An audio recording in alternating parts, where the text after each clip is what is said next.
there wasn't like one final straw, but it was more a growing awareness of the contradictions and the things that I was seeing going on, and like thinking of them, critically thinking for the first time, and then actively seeking out additional information like anti-MLM content.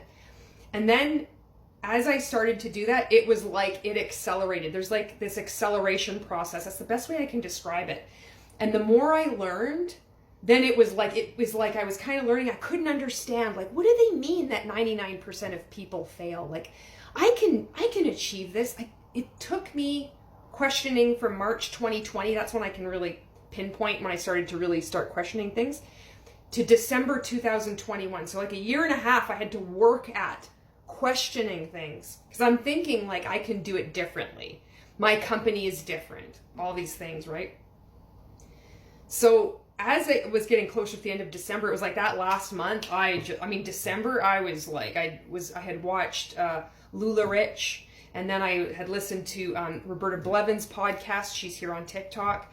I started going on anti-MLM Reddit, and it was, the more I learned, then I'm like awareness. I'm like, I need to get the fuck out. There were a few key moments that they had to cause me enough pain. I had to be personally affected by this. And what's really weird now is looking back, I remember hearing other people speaking about anti-MLM stuff, and I'm like, oh, sure, it had to negatively affect you for you to finally see through. And I looked at them like through this lens of really judgment, and it's so messed up.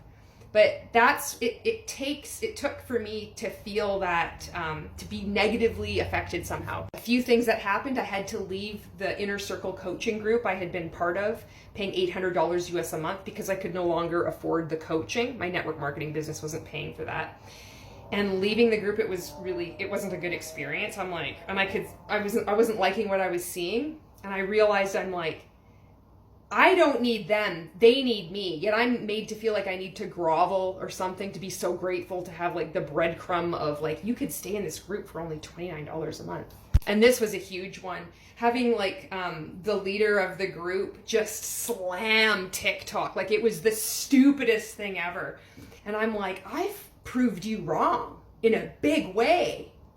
I'm like, I regret now telling everybody you should get on TikTok. I'm doing my best now to reverse that. When somebody is supposed to be that knowledgeable and they're that wrong, I'm like, there's proof that this is not right. And then there was Mon 8's event that I virtually attended, where the focus was on people being like converted to Christianity. Once you see these things, you can't unsee them.